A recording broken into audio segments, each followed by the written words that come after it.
Welcome to the Soul of Bengal news broadcast. Today, we're bringing you the latest updates and significant events from across the region.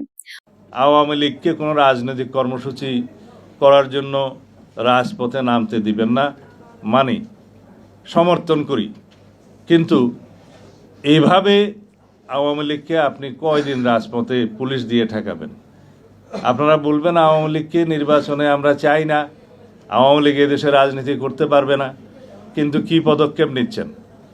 আইনি কোনো পদক্ষেপ কি এই সরকার নিচ্ছে? না। আমরা বলেছিলাম সংবিধানের 47 অনুচ্ছেদ অনুসারে রাজনৈতিক সংগঠন হিসেবে আওয়ামী লীগের বিরুদ্ধে গণহত্যা এবং মানবতা বিরোধী অপরাধের জন্য বিচারের ব্যবস্থা করা হোক এবং সেই নিরিখে সংশ্লিষ্ট আইন, আন্তর্জাতিক অপরাধ আদালতের আইন সংশোধন করার আমরা দাবি জানিয়েছিলাম, এদেশের মানুষ দাবি জানিয়েছিল। এই সরকার অধ্যাদেশ এবং আইন সংশোধনের জন্য পদক্ষেপ নিয়েছিলেন।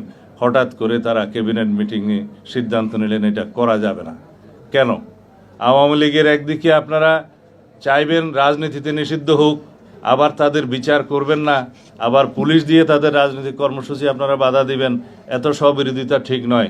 আমরা পরিষ্কার করে বলতে চাই, বাংলাদেশের মানুষ গণ অভ্যুত্থানের মধ্য দিয়ে, ছাত্র জনতার বৈপ্লবিক গণ অভ্যুত্থানের মধ্য দিয়ে এদেশের মানুষ আওয়ামী লীগকে প্রত্যাখ্যান করেছে।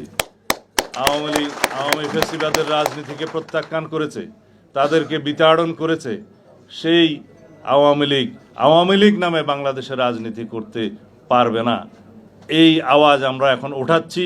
আমরা আওয়ামী লীগের এই গণহত্যার এবং মানবতা বিরোধী অপরাধের জন্য রাজনৈতিক সংগঠন হিসেবে বিচার দাবি করছি।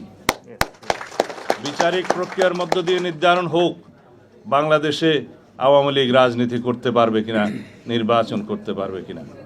সংবিধানের বিধান সংযুক্ত আছে, সেই অনুপাতে আপনারা আইন প্রণয়ন করুন। কেউ কেউ বলতে শোনা যাচ্ছে মানবতা বিরোধী অপরাধ আদালতে, আন্তর্জাতিক অপরাধ আদালতে যাদের বিচার হচ্ছে, সেই বিচারে হয়তো বা অবজারভেশন আসবে আওয়ামী লীগের রাজনীতি সম্পর্কে।